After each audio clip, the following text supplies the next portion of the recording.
ട്രെയിനിൽ വയോധികയുടെ മാല പൊട്ടിച്ച പ്രതിയെ പത്തനംതിട്ടയിൽ നിന്നും പിടികൂടി. ദിവസങ്ങൾ നീണ്ട അന്വേഷണത്തിനൊടുവിലാണ് ആലപ്പുഴ സ്വദേശി സജിത്ത് പിടിയിലായത്.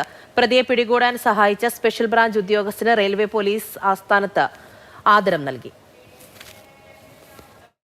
തൃശൂരിൽ നിന്നും ഷൊർണൂരിലേക്കുള്ള യാത്രക്കിടെയാണ് പരശുരാം എക്സ്പ്രസ് ട്രെയിനിൽ നിന്നും പാലക്കാട് സ്വദേശിനിയായ രാധയുടെ മാല പ്രതി പൊട്ടിച്ചത്.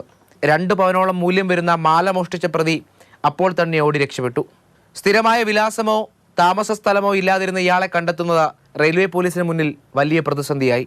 ഒടുവിൽ ആറന്മുള പോലീസ് സ്റ്റേഷനിലെ സ്പെഷ്യൽ ബ്രാഞ്ചിന്റെ ചുമതല വഹിക്കുന്ന സീനിയർ സിവിൽ പോലീസ് ഓഫീസർ തിലകന്റെ സഹായത്തോടെ പ്രതിയെ ഇലന്തൂർ വാര്യാപുരത്തെ ഒളിസങ്കേതത്തിൽ നിന്നും പോലീസ് അറസ്റ്റ് ചെയ്തു.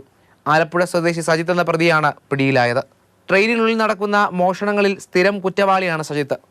അടിക്കടി ഒളിത്താവളങ്ങൾ മാറുന്ന പ്രതിയെ പിടികൂടാൻ സഹായിച്ച പോലീസ് ഉദ്യോഗസ്ഥൻ തിലകനെ എറണാകുളം റെയിൽവേ പോലീസ് ആസ്ഥാനത്ത് വെച്ച് പ്രശംസാപത്രം നൽകി ആദരിച്ചു. മാതൃഭൂമി ന്യൂസ്, പത്തനംതിട്ട.